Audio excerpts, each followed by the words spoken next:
الله وبركاته. إن الحمد لله نحمده ونستعينه ونستغفره ونعوذ بالله من شرور أنفسنا وسيئات أعمالنا. من يهده الله فلا مضل له ومن يضلله فلا هادي له. وأشهد أن لا إله إلا الله وحده لا شريك له. وأشهد أن محمدًا عبده ورسوله. اللهم صل على محمد وعلى آل محمد كما صليت على إبراهيم وعلى آل إبراهيم إنك حميد مجيد. اللهم بارك على محمد وعلى آل محمد كما باركت على إبراهيم وعلى آل إبراهيم إنك حميد مجيد.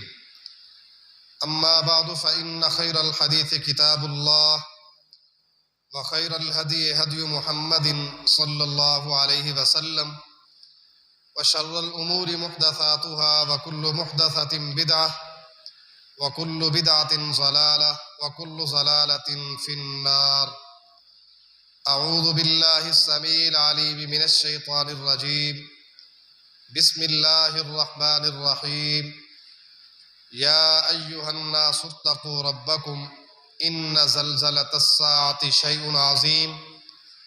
يوم ترونها تذهل كل مرضعة عما أرضعت وتضع كل ذات حمل حملها وترى الناس سكارى وما هم بسكارى ولكن عذاب الله شديد.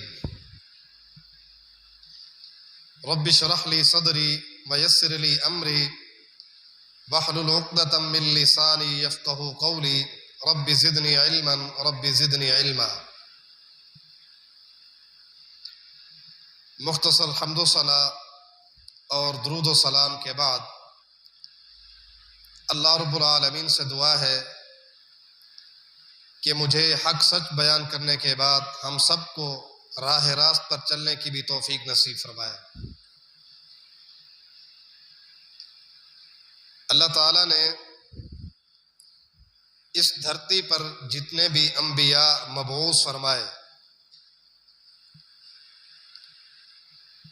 تمام انبیاء کی جو بنیادی دعوت تھی وہ اللہ تعالیٰ کی توحید تھی۔ توحید پرستی کا اعلان یہ تمام انبیاء کی مشترکہ دعوت ہے۔ اور دوسرے نمبر پر ہر نبی نے اپنی رسالت کی تبلیغ کی اور دعوت دی۔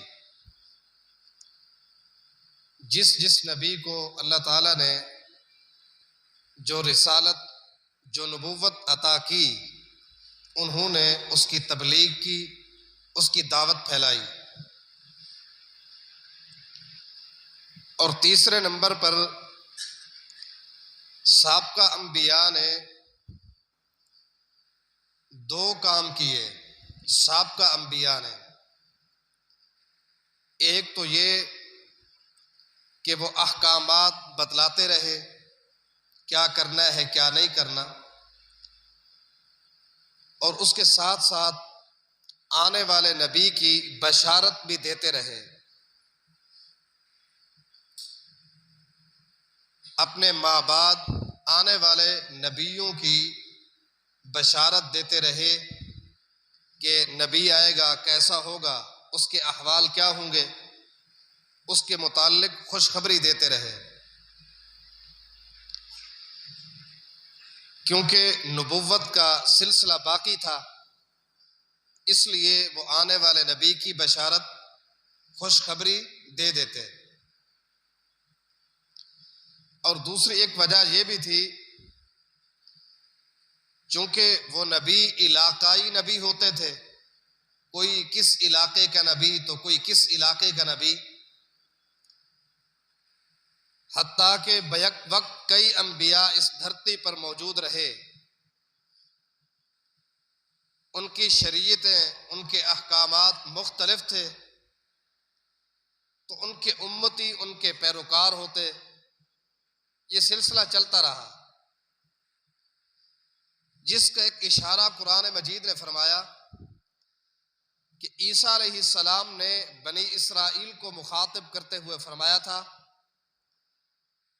کہ اے بنی اسرائیل، انی رسول اللہ الیکم مصدقا لما بین یدی من التوراۃ،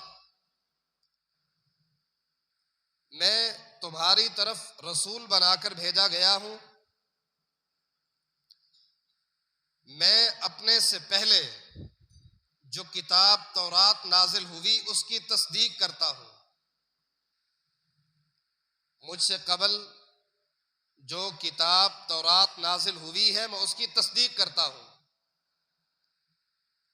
اور آگے فرمایا کہ وَمُبَشِّرًا بِرَسُولٍ يَأْتِي مِن بَعْدِي اسْمُهُ احمد، اور میں تمہیں اس بات کی بھی خوشخبری دیتا ہوں کہ میرے بعد ایک نبی آئے گا جس کا نام احمد ہوگا۔ تو یہ قرآن نے اشارہ دیا کہ انبیاء کا جو سلسلہ تھا اس میں یہ بات موجود تھی کہ وہ آنے والے نبی کی بشارت دے دیتے تھے، لیکن جب آخری نبی جناب محمد الرسول اللہ صلی اللہ علیہ وسلم کا دور شروع ہوا، آپ نے اپنی نبوت کا اعلان فرمایا تو دو چیزیں تو وہی رہیں، ایک توحید اور دوسرا رسالت۔ جو تیسرا نقطہ تھا اس میں تبدیلی ہو گئی۔ تبدیلی کیا ہوئی کہ آپ پچھلے انبیاء کی طرح جو آنے والے نبی کی بشارت ہوتی وہ ختم، بلکہ ایک نیا نقطہ آ گیا کہ آپ نے قیامت کی نشانیاں اور قیامت کی علامات بتلانا شروع کر دی، کیونکہ آپ آخر الزمان نبی ہیں، آپ آخری نبی تھے۔ نبوت کا جو سلسلہ تھا اس سلسلے کی آخری کڑی آپ تھے، آپ کے بعد تو کوئی نبی آنا ہی نہیں تھا، اس لیے آپ نے اپنی شریعت کے جو احکامات تھے ان کے ساتھ ساتھ قیامت کی نشانیاں اور علامات بتلانا شروع کر دی۔ گو کہ میرے بعد قیامت تو آ سکتی ہے، کوئی نبی نہیں آ سکتا، اس لیے آپ نے فرمایا تھا کہ بعثت انا والساعۃ کہاتین، مجھے اور قیامت کو اس طرح رکھا گیا ہے جس طرح یہ دو انگلیاں ہیں۔ ہاں میرے بعد ایسے لوگ آئیں گے جو نبوت کا دعویٰ کریں گے، سیکون فی امتی ثلاثون دجالون کذابون یزعم انہم نبی، فرمایا کہ میری امت کے اندر لگ بھگ 30 افراد ایسے پیدا ہوں گے جو نبوت کا دعویٰ کریں گے، لیکن یاد رکھو وہ دجال ہوں گے، وہ کذاب ہوں گے، وہ جھوٹے ہوں گے، وہ فریب کار ہوں گے۔ میرے بعد قیامت تو آ سکتی ہے لیکن نبی نہیں آئے گا، میں آخری نبی ہوں۔ اس لیے فرمایا کہ وَبِالْآخِرَةِ هُمْ يُوقِنُونَ، میرے اوپر ایمان لانے کے جو تقاضے ہیں ان کا ایک تقاضا یہ بھی ہے کہ اب آخرت پر ایمان رکھو کہ میرے بعد قیامت ہے۔ تو بہرحال اللہ نے اس سلسلے کی جو آخری کڑی تھی جناب محمد الرسول اللہ صلی اللہ علیہ وسلم، اس کو مبعوث فرمایا، اور آپ نے اپنی اللہ تعالیٰ کی جو توحید کی دعوت کی ذمہ داری تھی اس کو نبھایا۔ رسالت تھی، پھر احکامات تھے، قیامت کی نشانیاں بتلانا شروع کر دی۔ قرآن نے بھی ایک بڑا سلسلہ بیان کیا ہے، کہیں فرمایا کہ اذا السماء انشقت، تو کہیں فرمایا اذا السماء انفطرت، اذا الشمس کورت۔ تو ایک لمبا چوڑا سلسلہ ہے قیامت کی نشانیوں کا جسے قرآن نے بھی نقل کیا ہے، لیکن اس قدر ان کی فہرست لمبی ہے جس پر احاطہ بہت مشکل ہے۔ البتہ قیامت کی کچھ نشانیاں، کچھ احوال اور کچھ علامات آپ کے سامنے رکھے جائیں گے۔ امام قرطبی رحمہ اللہ نے اپنی کتاب التذکرہ کے اندر علامات قیامت کو کچھ ترتیب کے ساتھ ذکر کیا ہے۔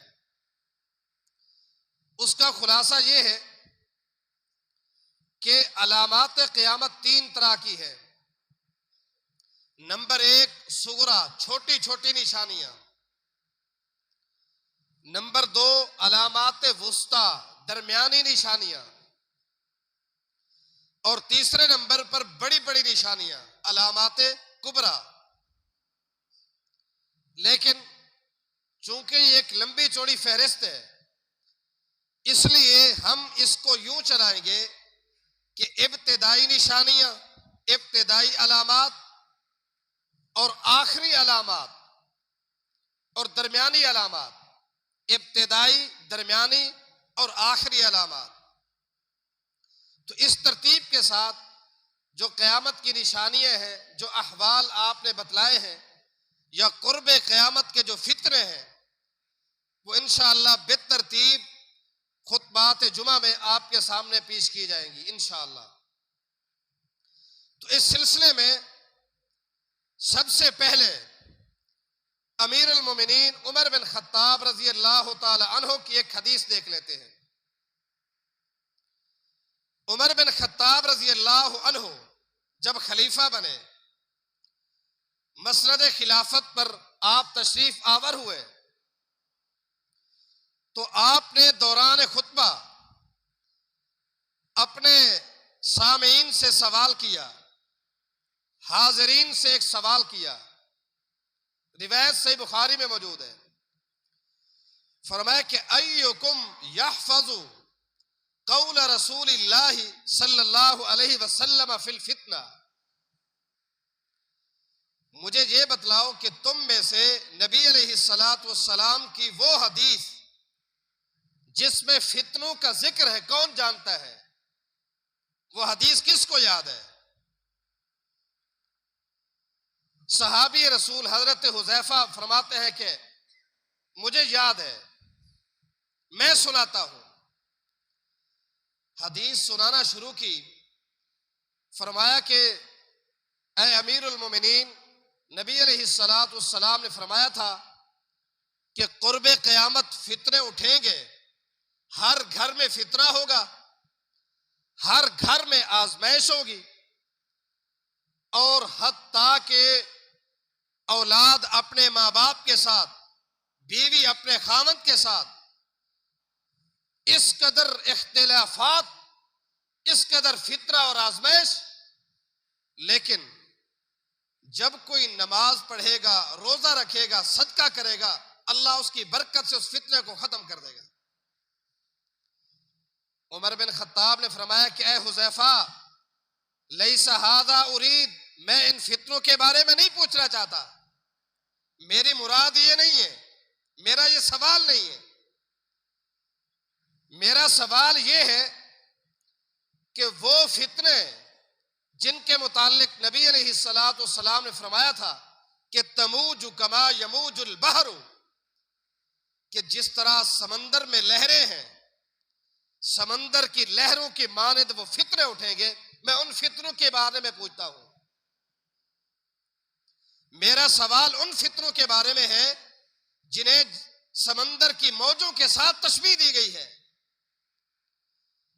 تو حضرت حذیفہ فرمانے لگے کہ اے امیر المومنین، آپ پریشان نہ ہوں، لیس بینک باس بینک و بینہا باب، آپ کو ان فتنوں کے بارے میں پریشان نہیں ہونا چاہیے، آپ فکر نہ کریں۔ کیوں؟ اس لیے کہ آپ کے اور فتنوں کے درمیان ایک دروازہ ہے، جو دروازہ بند ہے، آپ کی زندگی میں نہیں کھلے گا، آپ فتنوں سے محفوظ ہیں۔ تو جب پوچھا گیا وہ دروازہ کیا ہے، تو حذیفہ بن یمان رضی اللہ عنہ خاموش ہو گئے، انہوں نے نہ بتلایا کہ وہ دروازہ کون سا ہے۔ اب صحابہ میں جستجو تھی، تڑپ تھی کہ معلوم ہونا چاہیے وہ کون سا دروازہ ہے جو ہمارے اور فتنوں کے درمیان بند ہے۔ بس انہوں نے صرف اتنا ہی بتلا دیا کہ وہ دروازہ توڑا جائے گا، کھولا نہیں جائے گا، وہ دروازہ ٹوٹے گا، کھولا نہیں جائے گا۔ آخر کار صحابہ رضوان اللہ علیہم اجمعین حضرت مسروق کے پاس پہنچے کہ آپ ذرا حضرت حذیفہ سے ہمیں یہ پوچھ کر بتائیں کہ وہ دروازہ ہے کون سا۔ تو انہوں نے بتایا کہ وہ فتنوں کے درمیان جو دروازہ ہے وہ عمر بن خطاب ہے۔ مسئلہ ثابت ہو گیا کہ جب تک عمر اس دھرتی پر موجود ہے امت فتنوں سے محفوظ رہے گی، یہ ان کی شان تھی۔ اور یہی وجہ ہے کہ عمر بن خطاب جب شہید ہوئے وہ دروازہ ٹوٹ گیا۔ اب فتنوں کی وہ بارش جس کے متعلق نبی علیہ السلام نے سمندر کی لہروں کی طرف تشبیہ دے کر فرمایا تھا، وہ سلسلہ شروع ہو گیا۔ اس لیے تڑپ تھی، ان کا شوق تھا، جستجو تھی کہ ہمیں بھی ان نشانیوں کے بارے میں، ان علامات کے بارے میں خبر ہو جائے کہ وہ کون سی نشانیاں ہیں، وہ کون سی علامات ہیں جو قرب قیامت اللہ ظاہر کرے گا اور قیامت قائم ہو جائے گی۔ اور حیرت کی بات تو یہ ہے کہ اس سلسلے کی جو سب سے زیادہ روایات ہیں وہ رازدان رسول حضرت حذیفہ بن یمان سے مروی ہے رضی اللہ تعالی عنہ۔ جب لوگوں نے ان سے سوال کیا، پوچھا کہ اے حذیفہ یہ بتلاؤ کہ لوگ اللہ کے پیغمبر سے خیر کے بارے میں پوچھتے ہیں، آپ شر کے بارے میں کیوں پوچھتے ہو؟ آپ کا سوال ہمیشہ شر کے متعلق ہوتا ہے، فتنے کے متعلق، آپ خیر کا سوال کیوں نہیں کرتے؟ فرمایا تمہاری بات ٹھیک ہے، خیر کے سوال کرنے والے بہت ہیں لیکن شر کا سوال کرنے والا کوئی نہیں۔ اگر ہمیں پتا چلے گا کہ یہ شر ہے تبھی تو محفوظ ہوں گے، اگر ہم شر کو شر نہ سمجھ سکے تو بچنے کی کوشش کیسے کریں گے؟ اس لیے میں معلوم کرنا چاہتا ہوں کون سی چیز ہے جو ہمارے لیے شر ہے، آزمائش ہے، فتنہ ہے، تاکہ ہم ان سے محفوظ رہ سکیں۔ سب سے زیادہ اس سلسلے کی جو روایات ہیں وہ اسی صحابی سے مروی ہے۔ تو بہرحال میں عرض کر رہا تھا کہ قرطبی کی ترتیب کے مطابق جو علامات، جو نشانیاں بتلائی گئی ہیں بالترتیب، ان میں سے جو سب سے پہلی نشانی ہے وہ نبی علیہ السلام کی بعثت ہے۔ آپ کا مبعوث ہونا، آپ کا اس دھرتی پر نبی بن کر آنا، یہ قیامت کی سب سے پہلی نشانی ہے۔ کیوں؟ اس لیے کہ نبی علیہ السلام کے ناموں میں سے ایک نام نبی الساعہ بھی ہے، قیامت کا نبی، یعنی اس نبی کے بعد قیامت تو ہے لیکن نبی نہیں ہے۔ قیامت تو آ سکتی ہے لیکن نبی نہیں آ سکتا، نبی الساعہ۔ اور جب حضرت آدم علیہ السلام اور جبریل کے درمیان مکالمہ ہوا تھا، انہوں نے بھی یہی کہا تھا کہ ھذا آخر ولدکم من الانبیاء، آپ کی اولاد میں سے جو نبی بنے ہیں ان میں سے سب سے آخری بیٹا آپ کا یہی محمد رسول اللہ ہے صلی اللہ علیہ وسلم۔ یہ سب سے پہلا آپ کا ظہور اور آپ کی بعثت آخری نبی ہونے کی حیثیت سے۔ دوسری علامت، دوسری نشانی، آپ کا اس دھرتی سے چلے جانا، آپ کا وجود اس امت میں نہ رہنا، یہ قیامت کی دوسری نشانی ہے۔ یہی وجہ ہے ہم دیکھتے ہیں کہ جیسے ہی نبی علیہ السلام کا انتقال ہوا، آپ اس فانی دنیا سے رخصت ہوئے، صحابہ پر کیسے کیسے فتنے، کیسی آزمائشیں کیسے امتحان ایسے عجیب و غریب کہ بعض وہ لوگ جو وقتی طور پر مدینہ کی رونقیں، اسلام کی رونقوں کو دیکھ کر اسلام قبول کیا تھا، آج وہ رونقیں نہ دیکھ کر ارتداد کا اعلان کر دیا، واپس پلٹ گئے، اسلام کو چھوڑ دیا۔ اور اس سے پہلے یا تو قرآن نے کہا اذا جاء نصر اللہ والفتح ورأیت الناس يدخلون فی دین اللہ افواجا، دین اسلام کا دائرہ کار اس قدر وسیع ہوتا چلا جا رہا تھا کہ لوگ جماعت در جماعت، فوج در فوج اس دین میں داخل ہو رہے تھے۔ آج وہ سلسلہ ختم، بلکہ لوگ کلتی ہونا شروع ہو گئے، مرتد ہونا شروع ہو گئے، کمزور اسلام والے۔ تو بعض لوگ ایسے بھی تھے جنہوں نے ارتداد کا اعلان تو نہیں کیا لیکن زکوٰۃ دینے سے انکار کر دیا کہ زکوٰۃ دینا لینا یہ تو اللہ کے پیغمبر کے ساتھ خاص تھا، اب ہم زکوٰۃ کیوں دیں؟ تو بعض لوگ یوں کہنے لگے ہم زکوٰۃ تو دیں گے لیکن بیت المال میں نہیں دیں گے، ہم انفرادی طور پر دیں گے، اجتماعیت نہیں ہوگی۔ تو عجیب و غریب آزمائشیں، عجیب و غریب امتحانات جو نبی علیہ السلام کے اس دنیا سے رخصت ہو جانے کے بعد اس امت پر پڑے۔ وجہ کیا تھی؟ اسی لیے محدثین نے آپ علیہ السلام کا اس دنیا سے چلے جانا یہ دوسری علامت بتلایا ہے۔ اگرچہ بعد میں امیر المومنین حضرت ابوبکر صدیق رضی اللہ تعالی عنہ نے اپنے دور خلافت میں خطبہ دیتے ہوئے فرمایا تھا، لوگوں واللہ لأقاتلن من فرق بین الصلاة والزکاة، جو نماز اور زکوٰۃ میں فرق کرے گا میں ان کے ساتھ جہاد کروں گا، میں ان کے خلاف میدان جہاد میں نکلوں گا۔ کیوں؟ اس لیے کہ جس طرح نماز فرض ہے اسی طرح زکوٰۃ فرض ہے، نماز کا فریضہ اور زکوٰۃ کا فریضہ یہ دونوں برابر ہے، ان میں تفریق نہیں ہے۔ تو تفریق ڈال کر اس امت میں اتنی بڑی ابتلا، اتنی بڑی آزمائش، اتنا بڑا فتنہ کہ جس کا کنٹرول انتہائی مشکل ہو چکا تھا۔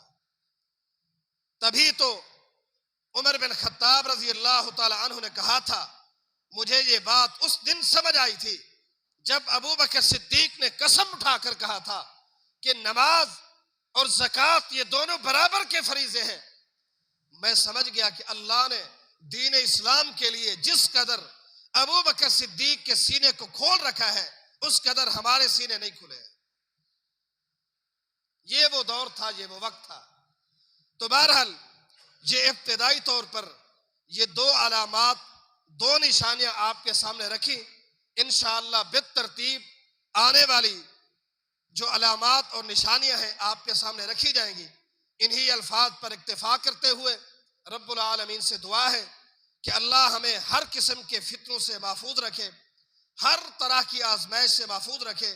اقول قولی ھذا وآخر دعوایا ان الحمد للہ رب العالمین۔